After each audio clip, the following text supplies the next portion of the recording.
அது விஜயநகரம் அப்படிங்கிற ஒரு மகா சாம்ராஜ்யம். அந்த சாம்ராஜ்யத்துக்குள்ள ரத்னகிரி அப்படிங்கிற ஒரு ஊரு. அந்த ஊரோட தலைவர் பேரு தர்மையா. பேர்ல மட்டும்தான் தர்மம் இருந்துச்சு. ஆனா அந்த தர்மம் அவருடைய மனசுக்குள்ள இல்ல. ஊஜனங்களோட உழைப்பு திருடிதான் அவன் கோட்டை கோட்டையா கட்டிக்கிட்டு இருந்தான்.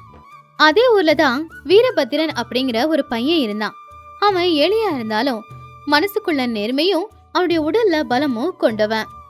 ஏழைங்களுக்கு எந்த கஷ்டம் வந்தாலும் அவன் முன்னாடி வந்து நிப்பான். ஒரு நாள் ஊருக்கு மத்தியில பஞ்சாயத்து கூடுச்சு.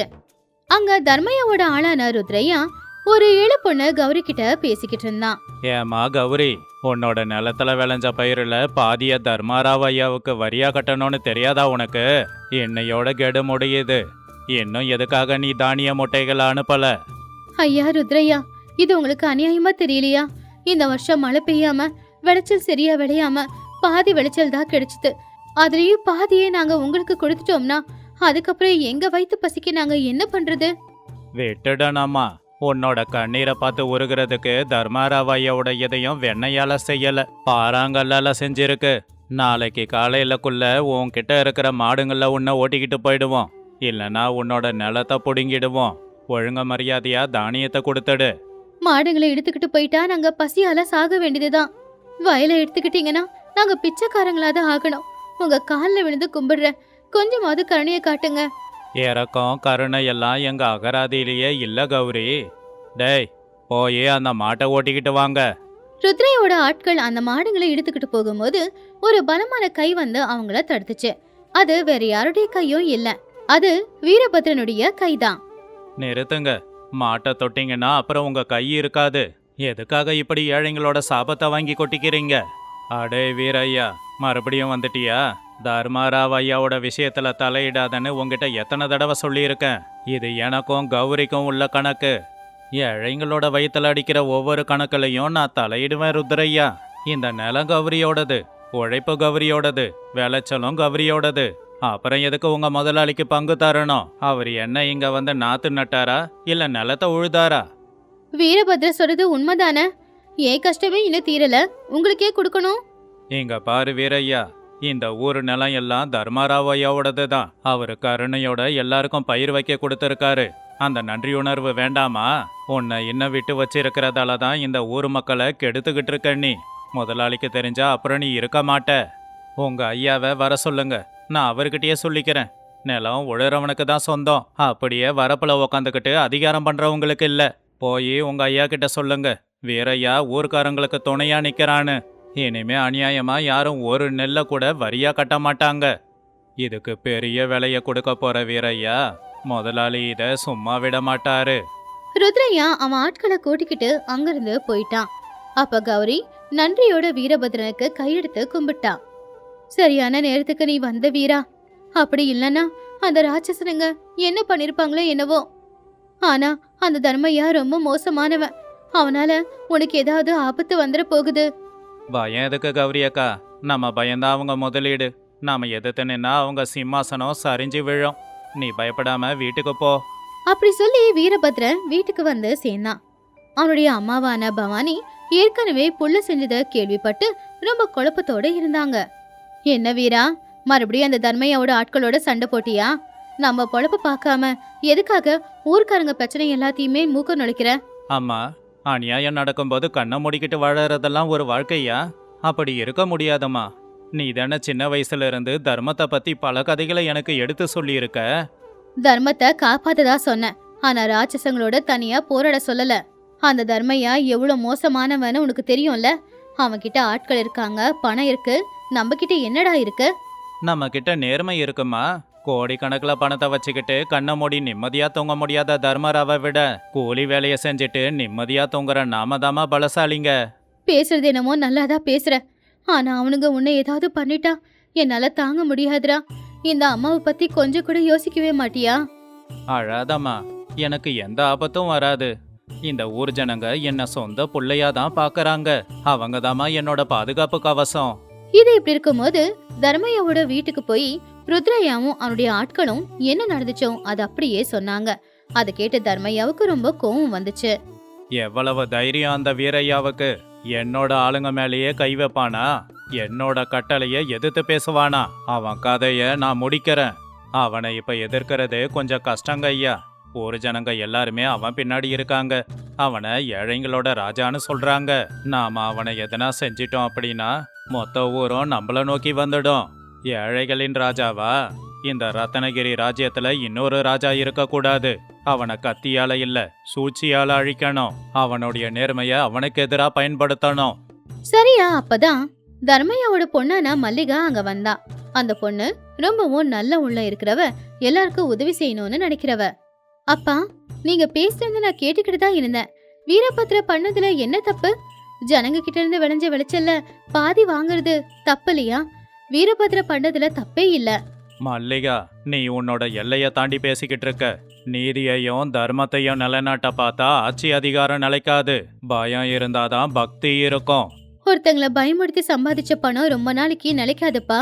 கௌரி மாதிரி ஆட்களோட சாபம் தான் நம்மள சுத்திக்கும். தயவு செஞ்சு வீரபத்ரனுக்கு எந்த ஒரு கஷ்டத்தையும் கொடுக்காதீங்க. அவன் ரொம்ப நல்லவன். ஆமா மல்லிகா, நீ இன்னும் சின்ன பொண்ணு, உனக்கு உலகம் தெரியாது. அவன் நம்ம அஸ்திவாரத்தையே அசைச்சிக்கிட்டு இருக்கான். அவனை அப்படியே விட்டுட்டா ஊர் ஜனங்களோட வந்து உங்க அப்பாவை துரத்திட்டு அவங்க ஆட்சியை பிடிச்சிடுவாங்க. பூஜனங்க கண்ணீர் விட்டு அழும்போது நாம எப்படி சந்தோஷமா இருக்க முடியும் ருத்ரையா? அப்பா, என் பேச்சு கேளுங்கப்பா. இந்த அநியாயத்தை நிப்பாட்டுங்கப்பா. இன்னொரு வார்த்தை பேசினா உன்னை அறைக்குள்ளேயே பூட்டி வைப்ப மல்லிகா. பொம்பளை புள்ள நீ. உனக்கு கல்யாணம் பண்ணா உன் புருஷன் வீட்டுக்கு போயிடுவ. என் விஷயத்துல தலையிடாத. ருத்ரையா, நம்ம திட்டத்தை நீ ஆரம்பிக்கலாம். அன்னைக்கு சாயந்தரம் ஊரோட எல்லையில இருக்கிற வயல் பக்கத்துல சங்கரையா அப்படிங்கிற விவசாயி ஒருத்தர் சோகமா உட்காந்துக்கிட்டு இருந்தாரு. அப்பதான் அந்த பக்கமா வந்த வீரபத்ரன் சங்கரையாவை பார்த்து, என்னங்க சங்கரையா, இப்படி தனியா உட்காந்து அழுதுகிட்டு இருக்கீங்க? என்னாச்சு? என்ன பண்றது தம்பி, என் வாழ்க்கை நடு தெருவுக்கு வந்துடுச்சு. அந்த தர்மாராவு சூழ்ச்சி பண்ணி என்னோட 2 ஏக்கர் நிலத்தை அவனுடையதாக்கிக்கிட்டான். நான் வாங்கின கடனுக்கு வட்டி மேல வட்டியை போட்டு 4 மடங்காக்கி என்னோட நிலத்தை புடுங்கிக்கிட்டான்ப்பா. அந்த தர்மாராவை பத்தி தெரிஞ்சிருந்தோம் நீங்க எதுக்காக பத்திரங்கள்ல கையெழுத்து போட்டீங்க? எனக்கு படிக்க தெரியாது இல்லையாப்பா. வட்டி முடிஞ்சிடுச்சு, ரசீதுல கையெழுத்து போடுன்னு சொல்லிட்டு நிலத்தோட பத்திரங்கள்ல கையெழுத்து வாங்கி ஏமாத்திட்டான்.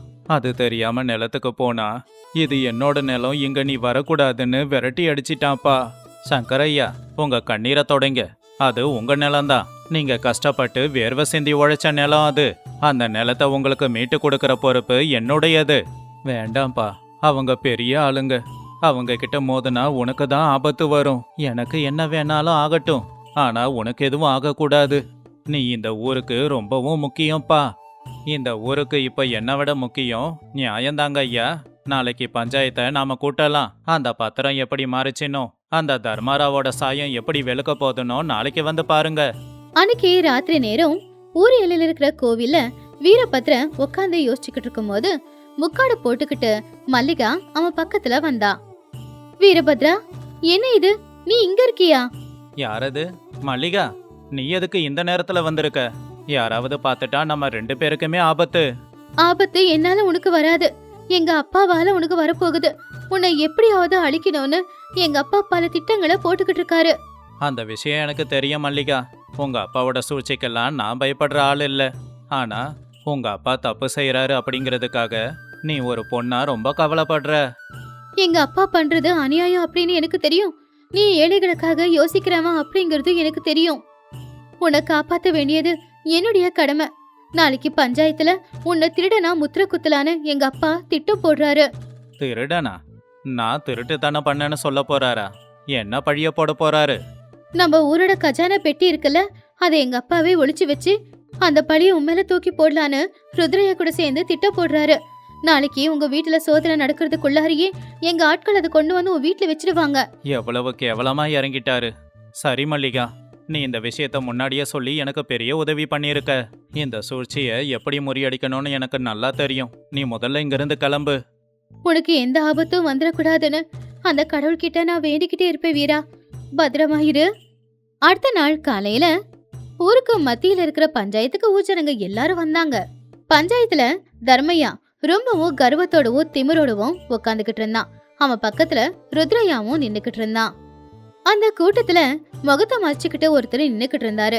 அவரு அந்த ராஜ்யத்தோட மகாராஜா விக்ரமவர்மன். அவரும் அந்த பஞ்சாயத்தை கவனிச்சாரு. ஊர் மக்களே, நம்ம ரத்னகிரி கிராமத்தோட கிராம கஜானா இப்போ திருடு போயிருக்கு. அதோட ஊர் கோவில கட்டுறதுக்காக வச்சிருந்த 1,00,000 ரூபாயும் திருடு போயிருக்கு. ஐயோ, கோவில் கட்ட வச்சிருந்த பணத்தை திருடின பாவி யாருங்க ஐயா? அந்த பாவத்தை செஞ்சவன் எங்கேயும் இல்ல, நம்ம மத்தியில தான் இருக்கான். ஏழைங்களோட ராஜான்னு நீங்க தலையில தூக்கி வச்சு ஆடின வீரையா தான் இந்த காரியத்தை செஞ்சிருக்கான். பொய் பழிய போடுறதுக்கும் கொஞ்சம் புத்தி வேணுங்க ஐயா. கோவில் பணத்தை திருடுற அளவுக்கு கொடூர புத்தி எனக்கு இல்ல. இந்த ஊர் மக்களுக்கு நான் எவ்வளவு நேர்மையானவன்னு தெரியும். வார்த்தையில ஜாலம் பண்ணாத வீரையா, உன்னோட நேர்மைக்கு என்ன சாட்சி இருக்கு? நேத்து ராத்திரி நீ ஊருக்கு வெளியில சுத்திக்கிட்டு இருந்ததை என்னோட ஆளுங்க பார்த்துருக்காங்க. உன் வீட்டை சோதனை போட்டா எல்லாம் தெரிஞ்சிடும். தாராளமா என் வீட்டுல சோதனை போடுங்க ஐயா. ஆனா ஒருவேளை என் வீட்டுல அந்த பணம் கிடைக்கலனா உங்க பங்களாவையும் சோதனை போடுற உரிமைய இந்த கிராமத்து ஜனங்களுக்கு நீங்க தரணும், சரியா? என் பங்களால சோதனை போடணுமா? எவ்வளவு திமிரு உனக்கு? நான் ஏதோ தர்மத்தை காக்கணும்னு பாக்குறேன், ஏன் மேலையா பழிய போட பாக்குற? அப்பதான் முகத்தை மூடிக்கிட்டு இருந்த மகாராஜா முன்னாடி வந்து நின்னாரு. ஐயா தர்மராவ் ஐயா, என்ன மன்னிக்கணும், நான் ஒரு வழி போக்கேன். இந்த பையன் சொல்றதுல என்னங்க தப்பு இருக்கு? நியாயம் அப்படிங்கிறது எல்லாருக்கும் சமமா இருக்கணும் இல்லையா? சந்தேகம்னு வந்தா யார் வீட்டுல வேணும்னாலும் சோதனை போடலாம், அதானங்க தர்மம். டேய், யாருடா நீ? எங்க ஊரோட விவகாரத்துல தலையிடுற? இது தர்மராவ் ஐயாவோட சபை, அவரு வச்சதுதான் சட்டம். நீங்க என்ன மிரட்ட பார்த்தாலும் நான் நியாயத்தை தாங்க சொல்லுவேன். ஒருத்தர் மேல குற்றத்தை சுமத்தும் போது குற்றம் சுமத்தக்கூடியவரும் சோதனைக்கு தயாரா தான் இருக்கணும். வீரையாவோட வீட்டுல சோதனை போடுங்க. ஒரு வேலை கிடைக்கலன்னா ஐயாவோட வீட்லயும் சோதனை போடுங்க. ஆமாங்க ஐயா, இந்த வழிபோக்கம் சொல்றதுல உண்மை இருக்கு. முதல்ல வீரையாவோட வீட்டுல தேடுவோம், கிடைக்கலன்னா பங்களாலையும் தேடுவோம். தர்மையா ரொம்பவும் ஆச்சரியப்பட்டான். அவன் வீரபத்ரனுடைய வீட்டுல ஒளிச்சு வச்ச அந்த பெட்டி ராத்திரி மல்லிகாவோட உதவியால வீரா அதை அங்கிருந்து எடுத்துட்டு வந்து மறுபடியும் தர்மையா வீட்டுல வச்சது அவனுக்கு தெரியாது. சரி, முதல்ல அவன் வீட்டுல சோதனை போடுங்க. அடே, பெட்டி அவனோட வீட்டுல தானே பத்திரமா இருக்கு. 100க்கு 100% ஐயா, நானே தானே புதைச்சி வச்சிட்டு வந்தேன். அவன் நிச்சயமா மாட்ட போறான். எல்லாரும் வீரபத்ரனுடைய வீட்டுக்கு போனாங்க. அங்க தோட்டத்துல பள்ளம் தோண்டி பார்த்தாங்க, எந்த பெட்டியும் கிடைக்கல. ருத்ரையாவுக்கு ஒண்ணுமே புரியல. தர்மையாவுக்கு வேர்த்து கொட்ட ஆரம்பிச்சுது. என்னாச்சு ருத்ரையா, உன்னோட திட்டம் வீணா போச்சே. என் வீட்டுல பணம் இல்லைன்னு தெரிஞ்சு போச்சு. இப்ப ஐயாவோட பங்களால சோதனை போடலாம். என்னோட பங்களால சோதனை போட அனுமதி இல்ல. இந்த ஊர் பெரிய மனுஷனை அவமானப்படுத்த பாக்குறீங்களா? நீங்க பெரிய மனுஷனா இருந்தாலும் சட்டத்துக்கு அப்பாற்பட்டவர் இல்ல. ஊர் ஜனங்களா வாங்க, அவர் பங்களால சோதனை போடலாம். ஜனங்க எல்லாரும் தர்மையாவோட வீட்டுக்கு வந்து சேர்ந்தாங்க. அப்ப வீரபத்ரன் அவன் ஏற்கனவே பொதிச்சு வச்சிருந்த அந்த இடத்துல பள்ளம் தோண்டி உள்ள இருக்கிற பெட்டியை வெளியே எடுத்தான். அதை பார்த்து எல்லாரும் ஆச்சரியப்பட்டாங்க. நல்லா பாருங்க ஊர் ஜனங்களே, கோவில் பணத்தை கொள்ளையடிச்சது யாருன்னு தெரிஞ்சிடுச்சு. ஊர் ஜனங்களோட உழைப்ப சாப்பிட்டது பத்தாதுன்னு இப்ப நம்ம ஐயா கடவுள் பணத்திலையும் கை வச்சிட்டாரு. இந்த பழிய என் மேல போட்டு என்ன ஊரை விட்டு துரத்த சூழ்ச்சி பண்ணியிருக்காரு. அது பொய். இது எல்லாம் இந்த வீரையாவோட மோசடி வேலை தான். இவன் தான் இந்த பெட்டியை இங்க கொண்டு வந்து வச்சு என் மேல பழிய போட்டிருக்கான். நிறுத்துங்கய்யா, இனி நீங்க நடிக்க வேண்டிய அவசியம் இல்ல. நேத்து என்ன கஷ்டப்படுத்துனீங்க, இன்னைக்கு ஊர்க்காரங்க சொத்தை கொள்ளையடிக்க பாக்குறீங்க. நீங்க யாருன்னு எங்களுக்கு தெரியாதா? ஆமாங்க ஐயா, போலி பத்திரங்களை தயார் பண்ணி என்னோட நிலத்தை புடுங்கிட்டீங்க. நீங்க பெரிய மனுஷன் இல்ல, பெரிய அரக்கன். ருத்ரையா, இந்த ஊர் ஜனங்க என் பக்கம் திரும்ப பாக்குறாங்க. எல்லாரையும் அடிச்சு விரட்டு, இந்த வீரையாவை அழிச்சிடு. தர்மையா ருத்ரையாவோட ஆட்கள் வீரபத்ரனை அடிக்க முன்னாடி வந்தாங்க. வீரபத்ரன் தைரியமா நின்னு ஒரே ஒரு அடிதான் அவங்கள ஓங்கி அடிச்சான். அவ்வளவுதான், எல்லாரும் அங்கிருந்து பயந்து ஓடியே போயிட்டாங்க. ஆயுதத்தை எடுத்துக்கிட்டு வந்து சண்டை போட தெரியாம ஒன்னும் இல்ல. நானு ஊர் ஜனங்க அமைதியா இருக்கணுங்கிறதுக்காக நான் பொறுமையா இருக்கேன். ஆனா உங்க அகம்பாவம் எல்லாம் மீறிடுச்சு. உங்க நியாயம் எல்லாம் பணக்காரங்களுக்கு மட்டும்தான் சட்டமா இருக்கு. இப்பவே உங்களுக்கான தண்டனை கிடைக்க போகுது. அப்பதான் மல்லிகா வெளியில வந்தா. அவளுடைய கையில சங்கரையாவோட வயல் பத்திரம் இருந்துச்சு. என்ன வீரா, இதுதான் சங்கரையா தாத்தாவோட வயல் பத்திரம். எங்க அப்பாவோட அறையில இருந்து கொண்டு வந்தேன்.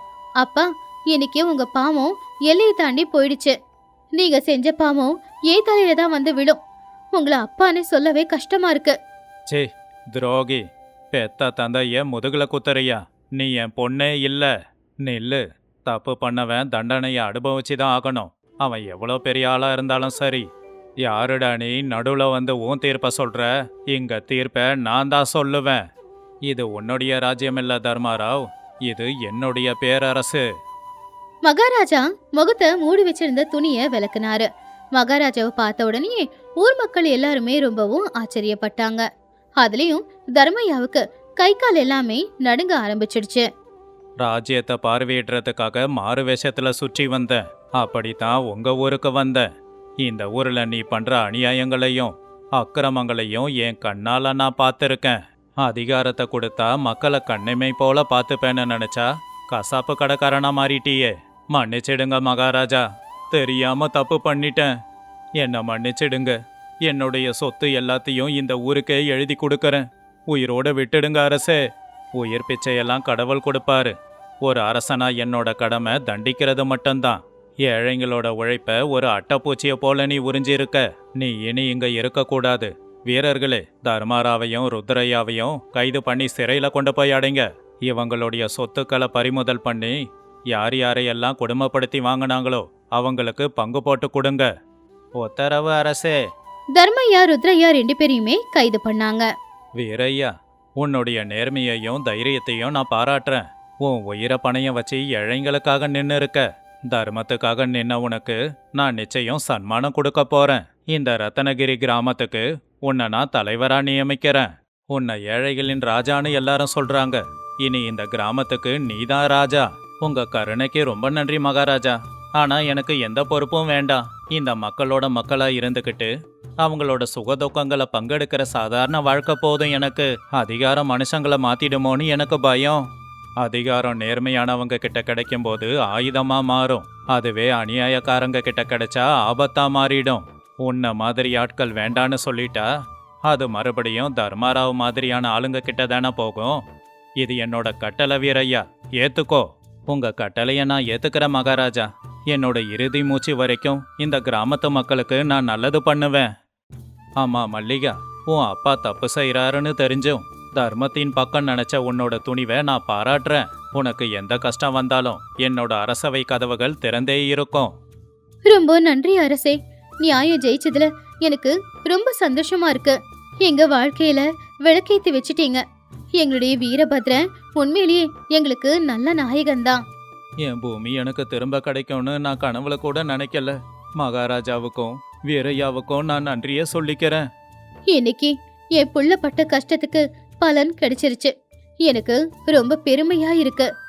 ஊர்க்காரங்க எல்லாரும் ரொம்ப சந்தோஷமா மகாராஜா வாழ்க, ஏழைகளின் அரசன் வீரபத்ரனோ வாழ்க அப்படின்னு சத்தமா சொன்னாங்க. அகங்காரி தர்மையாவோட அநியாயத்தை உடைச்சு ஏழையான வீரபத்ரனுடைய நியாயம் ஜெயிச்சுது. அகங்காரத்துல இருக்கிறவனுக்கு எப்பவுமே தண்டனை கிடைக்கும், நேர்மையா இருக்கிறவன உலக பாராட்டும் அப்படின்னு எல்லாருமே தெரிஞ்சுக்கிட்டாங்க. அதிகாரிங்க சொல்றது நியாயம் இல்ல, ஏழைங்க பக்கம் தான் நியாயம் இருக்குன்னு எல்லாரும் புரிஞ்சுக்கிட்டாங்க. உங்க ஊர்லயும் ஏழைகளுக்காக துணையா நிக்கிற தலைவர் யாராவது இருந்தா அத கமெண்ட்ஸ்ல வந்து சொல்லுங்க. மிக்க நன்றி. முன்னொரு காலத்துல பச்சை பசேல்னு வயலோட இருந்த அழகான கிராமம்.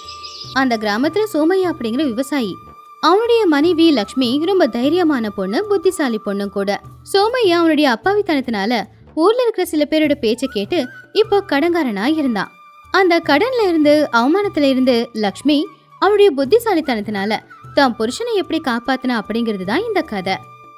சாயந்தர நேரம் சோமையா வீட்டோட திண்ணையில ரொம்ப கவலையா உக்காந்துக்கிட்டு இருந்தான். அப்பதான் லக்ஷ்மி பக்கத்துல வந்து உக்காந்தா. என்னங்க, என்ன ஆச்சு? ஏன் இவ்வளவு சோகமா இருக்கீங்க? வயல்ல இருந்து வேலையை முடிச்சிட்டு வந்து முகம் கை கால் கூட கழுவாம அப்படி திண்ணையில உட்காந்து என்ன யோசிக்கிறீங்க?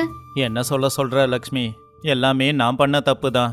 அந்த அன்போட பேச்சை கேட்டு நான் கடன்காரன் ஆனது தான் மிச்சம். இப்ப கடன் கழுத்து வரைக்கும் இருக்கு. அன்பு கிட்டியா? அவன்கிட்ட எதுக்காக நீங்க கடன் வாங்குனீங்க? நம்ம வயல்ல வேலையெல்லாம் சரியா தானே நடக்குது? அங்க தானே நான் முட்டாள்தனத்தை பண்ணேன். பட்டணத்துல ஒரு வியாபாரம் இருக்கு, அதுல பணத்தை போட்டா பணம் 2 மடங்கா மாறும்னு சொல்லி என்ன அவன் ஏமாத்திட்டான். நம்ம வயலோட பத்திரத்தை அடகு வச்சு 10,000 ரூபாய் கொடுத்தேன். இப்ப அந்த முதலீடா போட்ட பணமும் போச்சு. அந்த அன்பு வட்டியோட பணத்தை திரும்ப கேட்கறான். என்னங்க சொல்றீங்க? எதுக்காக அவ்வளவு பெரிய பணத்தை போய் நீங்க கடன் வாங்குனீங்க? அந்த அன்பு ஏமாத்துக்காரன்னு உங்களுக்கு தெரியாதா? அவன் நினைச்சா நம்மள என்ன வேணும்னாலும் செஞ்சுடுவானே. இப்போ அந்த அன்பு நாளைக்கு திரும்ப வரேன் எனக்கு பணத்தை கொடுக்கணும்னு கேட்குறான். பணத்தை கொடுக்கலனா வயலை அவன் பேருக்கு மாத்திக்கிறேன்னு சொல்றான். எனக்கு பயமா இருக்கு லக்ஷ்மி. உன்கிட்ட சொல்லாமலே இவ்வளோ பெரிய தப்பை பண்ணிட்டேன். லக்ஷ்மி கொஞ்ச நேரம் யோசிச்சு, சரிங்க, நடந்தது ஏதோ நடந்து போச்சு. இப்ப நடந்த நினைச்சு வருத்தப்படுறதுல எந்த புண்ணியமும் இல்ல. நீங்க கடங்காரன்னு ஊரெல்லாம் தெரிஞ்சா ரொம்ப அவமானமா இருக்கும். நாளைக்கு அந்த அன்பு நம்ம வீட்டுக்கு வருவால, அப்போ நான் சொல்றத நீங்க அப்படியே சொல்லுங்க. நீ சொல்ற மாதிரியா? என்ன செய்ய சொல்ல போற? பத்திரம் அவன்கிட்ட தானே இருக்கு. நீங்க பதட்டப்படாதீங்க. அந்த அன்புக்கு பேராசை அதிகம். அவனுடைய பேராசை தான் நமக்கு ஆயுதம். நாளைக்கு என்ன நடக்க போகுதுன்னு மட்டும் நீங்க பாருங்க. அடுத்த நாள் காலையில அன்பு 2 அடியாட்களோட சோமையோட வீட்டுக்கு வந்தான். என்ன சோமையா, விடிஞ்சிடுச்சே. என்னோட பணம் எங்க? 10,000 ரூபாய் தயார் பண்ணி வச்சிருக்கியா? இல்ல பத்திரத்துல கையெழுத்து போட்டு தரியா?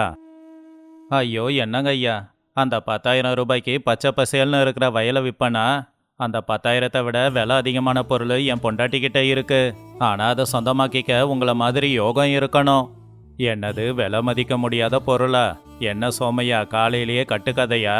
உன்கிட்ட அப்படி ஒரு பொருள் இருந்தா நீ ஏன் கடன் வாங்குற? அப்போ லக்ஷ்மி வெளியில வந்து, உண்மைதாங்க ஐயா, எங்க மாமா சாகிறதுக்கு முன்னாடி எங்க தோட்டத்துல ஒரு ரகசிய புதையல் இருக்குன்னு சொன்னாரு. ஆனா அதை எப்படி வெளியில எடுக்கிறதுன்னு எங்களுக்கு தெரியாது.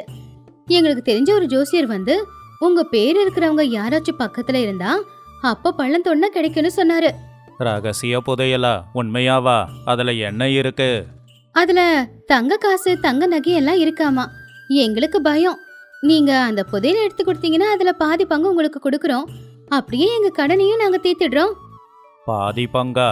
அப்படின்னா எதிர்பார்த்ததை விட அதிகமா கிடைக்க போகுதுன்னு அர்த்தம். சரி சரி, எங்க பள்ளம் தோண்டணும்னு சொல்லுங்க, நான் அந்த வேலையை பார்க்கறேன்.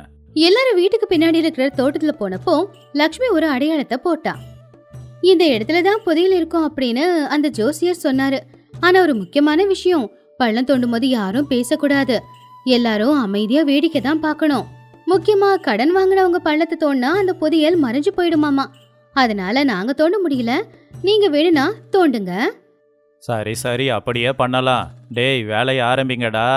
வட்டி வியாபாரியோட ஆட்கள் மணிக்கணக்க பள்ளம் தோண்டிக்கிட்டு இருந்தாங்க. சோமையா லக்ஷ்மி 2 பேரும் அதை நின்னு வேடிக்கை பார்த்துக்கிட்டு இருந்தாங்க. மதிய நேரம் வெயில் அதிகமாச்சு. என்ன சோமையா, 5 அடிக்கு பள்ளம் தோண்டியாச்சு, எதுவும் கிடைக்கலையே. நீ என்ன ஏமாத்த முயற்சி பண்ணலையே?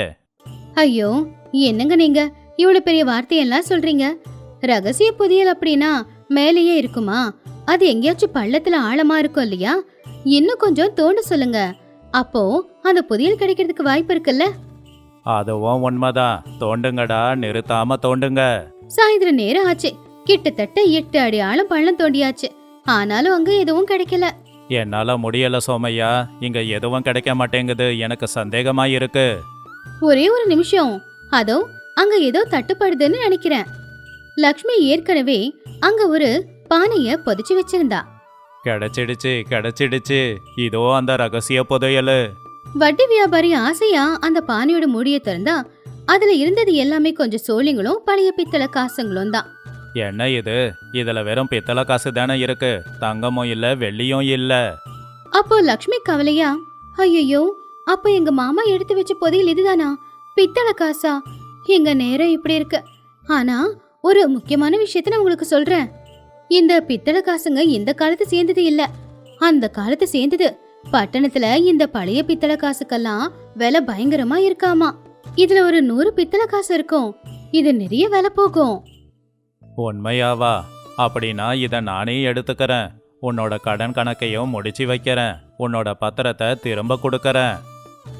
ஐயா, கடனுக்கு இதுல பாதி தானே சரியா வரும். நீங்க மொத்தத்தையும் எடுத்துக்கிட்டா எப்படி? பாதி எடுத்துக்கோங்க, பாதியை எங்களுக்கே கொடுத்துடுங்க. அட, அது எப்படி சோமையா? நான் வெயில்ல நின்று கஷ்டப்பட்டிருக்கேன். என் ஆளுங்க எவ்வளோ நேரம் வேலை செஞ்சாங்க.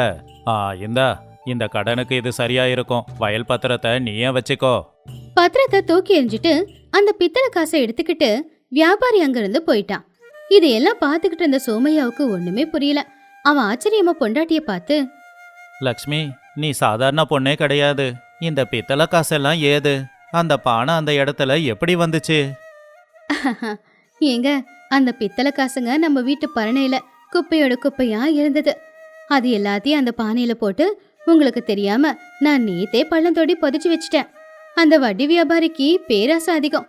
அந்த பேராசை தான் அவனை ஏமாத்துச்சு. ஆனா அந்த நாணயத்துக்கு மதிப்பில்லையே, அவன் மறுபடியும் வந்துட்டானா? அவன் திரும்ப வர்றதுக்குள்ள நாம இந்த பத்திரத்தை கொண்டு போய் பேங்க்ல அடமானம் வச்சு தேவையான காசை கொஞ்சம் வாங்கிக்கலாம். அப்ப அவனால எதுவும் செய்ய முடியாது. அந்த பித்தளை காசு செல்லாதுன்னு தெரிஞ்சுக்கிட்டு அவன் வர்றதுக்குள்ள நாம முடிஞ்ச வரைக்கும் சீக்கிரமா எல்லா வேலையையும் முடிச்சிடணும். லக்ஷ்மி, உன்னோட புத்திசாலித்தனத்தை பார்த்து எனக்கு ஆச்சரியமா இருக்கு. உன்ன மாதிரி திறமையான பொண்டாட்டி இருந்தா புருஷன் தவறு செஞ்சாலும் அந்த குடும்பம் கண்டிப்பா மேல வரும். கொஞ்சம் நாளுக்கு அப்புறமா அன்புக்கு விஷயம் தெரிஞ்சுது. அவன் ரொம்ப கோவமா சோமையாவை பார்க்கறதுக்காக வந்தான். சோமையா, டேய் சோமையா, என்னையே ஏமாத்திட்ட இல்ல? அந்த பித்தளை காசுக்கு எந்த மதிப்பும் இல்லையா? அது அந்த காலத்தோடதும் கிடையாது, இந்த காலத்தோடதும் கிடையாது. குப்பையில போடக்கூட தகுதி இல்லாதது. என்னை ஏமாத்தன இல்ல, பஞ்சாயத்துல வச்சு உன்னை என்ன பண்றான் பாரு. இங்க பாருங்க ஐயா, ஊர் பெரிய மனுஷங்க கிட்ட போய் பஞ்சாயத்து கூட்டலாமா? வாங்கின 5000 ரூபாய் கடனுக்கு நீங்க 10,000 ரூபாய் கேக்குறது அநியாயம் இல்லையா? அப்படியே என் வீட்டுக்கார ஏமாத்தி நீங்க கையெழுத்து வாங்கினதையும் நான் உங்ககிட்ட சொல்றேன். புதையலுக்கு ஆசைப்பட்டு நீங்க பள்ளம் தோண்டினீங்க. அந்த பள்ளத்துல பானை இருந்துச்சு, அது நீங்க தான் விருப்பப்பட்டு எடுத்துக்கிட்டீங்க. இதுல எங்க தப்பு என்ன இருக்கு? அது வந்து இங்க பாருங்க, உங்களுக்கு ஊருக்குள்ள மரியாதை அப்படியே இருக்கணும்னா அமைதியா போயிடுங்க. இல்லனா ஊருக்குள்ள 4 பேரு 4 விதமா பேசுவாங்க. இவ்வளவு பெரிய வட்டி வியாபாரியையே 2 பேரும் ஏமாத்திருக்காங்களே அப்படின்னு. இங்க பாரு சோமையா, உன் பொண்டாட்டி ரொம்ப புத்திசாலி, என்னையே ஏமாத்திட்டா. இனிமே இந்த பக்கம் வரனா பாரு அப்படின்னு சொல்லி அவன் அங்கிருந்து கோவமா போயிட்டான். சோமையா பெருமூச்சு விட்டு ரொம்பவும் பெருமையா பொண்டாட்டிய பார்த்து, லக்ஷ்மி, இன்னையோட என் பயம், கடன் தொல்லை எல்லாமே தீர்ந்து போச்சு. உன்னை பார்த்தா எனக்கு ரொம்ப சந்தோஷமா இருக்கு. என்னங்க, கஷ்டப்பட்டு உழைக்கிற புருஷனுக்கு பின்னாடி புத்திசாலித்தனமான ஒரு பொண்டாட்டி இருக்கிறது ரொம்ப முக்கியம். இனிமேலாவது யார் பேச்சையும் கேட்டு இப்படி கடன்லாம் வாங்காதீங்க. எதுவா இருந்தாலும் என்கிட்ட ஒரு வார்த்தை சொல்லுங்க. சரி லக்ஷ்மி, இன்னையிலிருந்து உன்கிட்ட சொல்லாம நான் எதுவும் செய்ய மாட்டேன். இனிமே நீ சொல்றபடிதான் நான் எல்லாத்தையுமே செய்வேன். அன்னைக்கு சாயந்தர நேரம் ஊருக்கு மத்தியில கிராமத்து ஜனங்க இப்படி பேசிக்கிட்டு இருந்தாங்க. ஏன்பா கேள்விப்பட்டியா? நம்ம சோமையா வீட்டுல புதையல் இருக்குன்னு பள்ளம் தோண்டி அந்த வட்டி வியாபாரி அன்பு ஏமாந்து போய் நின்னுக்கிட்டு இருக்கானாமே. ஆமாப்பா, அதுக்கு காரணம் சோமையாவோட பொண்டாட்டி லக்ஷ்மி தான். லக்ஷ்மி மாதிரி திறமையான பொண்ணு இருந்தா யாருமே எதுக்கும் பயப்பட தேவையில்லை. ஆமா ஆமா, அந்த அன்புக்கு சரியான பாடத்தை கத்து கொடுத்துருக்கா. ஆமாங்க ஐயா, குடும்பத்துக்கு பிரச்சனை வரும்போது புருஷன் பொண்டாட்டி 2 பேரும் ஒற்றுமையா இருக்கணும். ஒருத்தர் தப்பு பண்ணா இன்னொருத்தர் சுட்டி காட்டுறதில்ல. அந்த தப்புல இருந்து அவங்கள வெளியில கொண்டு வர்றது தான் உண்மையான திறமை. அடுத்த நாள் காலையில லக்ஷ்மியும் சோமையாவும் வயலுக்கு போய்கிட்டு இருக்கும்போது, என்ன சோமையா, என்ன விசேஷம்? புதுசா எதனா புதையல் கிடைச்சிருக்கா என்ன? ஆமா சாம்பையா, என் வீட்டில தான் பெரிய புதையல் இருக்கு. அதுதான் என் பொண்டாட்டி. அவ புத்திசாலித்தனம் தான் எங்களோட சொத்து. போதுங்க புகழ்ந்தது, நிறைய வேலை இருக்கு வயல்ல. வாங்க போலாம். இந்த தடவை நேர்மையா உழைச்சு பணம் சம்பாதிக்கணும். சரி லக்ஷ்மி, நாம கஷ்டப்பட்டு உழைக்கிற ஒவ்வொரு ரூபாயும் நமக்கு தங்க காசுக்கு சமந்தான். சரிவா, நாம போய் கஷ்டப்பட்டு உழைப்போம். சோமையாவும் லக்ஷ்மியும் வயல்ல வேலை செஞ்சுக்கிட்டு இருந்தாங்க. சூரியன் மெதுவா உதயமாயிக்கிட்டு இருந்தான். கிராமமே அமைதியா இருந்துச்சு. ஏங்க, அந்த வரப்புல கொஞ்சம் மண்ணை போடுங்க. தண்ணி வீணா போயிடக்கூடாது இல்லையா? சரி லக்ஷ்மி, இந்த வருஷம் நம்ம வயல்ல தங்கமே விளைய போகுது பாரேன். ஏங்க, குடும்பம் அப்படின்னா கஷ்டம் சுகம் ரெண்டுமே இருக்கும். ஒருத்தங்களுக்கு ஒருத்தங்க உதவி செஞ்சுக்கிட்டு அந்த குடும்பத்தை நல்லபடியா கொண்டு போன நல்லது இல்லையா? உண்மைதான் லக்ஷ்மி, இந்த நிகழ்வு எனக்கு ஒரு பெரிய பாடத்தை கத்து கொடுத்துருக்கு. புருஷன் பொண்டாட்டிக்கு நடுவுல நம்பிக்கை இருந்தாதான் அது குடும்பமே. நாட்களும் போச்சு. சோமையா தம்பதிகள் கஷ்டப்பட்டு உழைச்சு ஊர்ல இருக்கிற எல்லா கடனையும் தீர்த்து நல்ல பேர் வாங்கினாங்க. சோமையா, இன்னைக்கு நீ கடன் எல்லாத்தையும் தீர்த்துட்டு நல்லபடியா வாழற அப்படின்னா அதுக்கு காரணம் உன் பொண்டாட்டி லக்ஷ்மி காட்டின வழிதான். அவ உனக்கு கிடைக்க நீ கொடுத்து வச்சிருக்கணும்.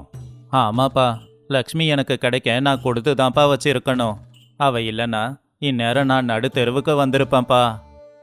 மாமா, குடும்பங்கிறது ஒரு வண்டி மாதிரி.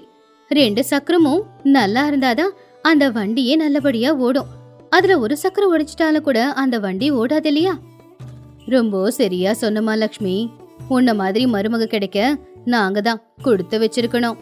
மோரல் ஆஃப் த ஸ்டோரி, இந்த கதையோட நீதி, புருஷன் பொண்டாட்டிக்கோ நடுவுல நம்பிக்கையும் அவங்களுக்குள்ள எப்பவுமே ஒருத்தங்களுக்கு ஒருத்தங்க உதவி செஞ்சுக்கிற எண்ணமும் இருந்துச்சுன்னா குடும்பத்துல யாருக்கு என்ன கஷ்டம் வந்தாலும் சரி, புருஷனுக்கு பொண்டாட்டி உதவியா இருப்பா, பொண்டாட்டிக்கு புருஷன் உதவியா இருப்பான்.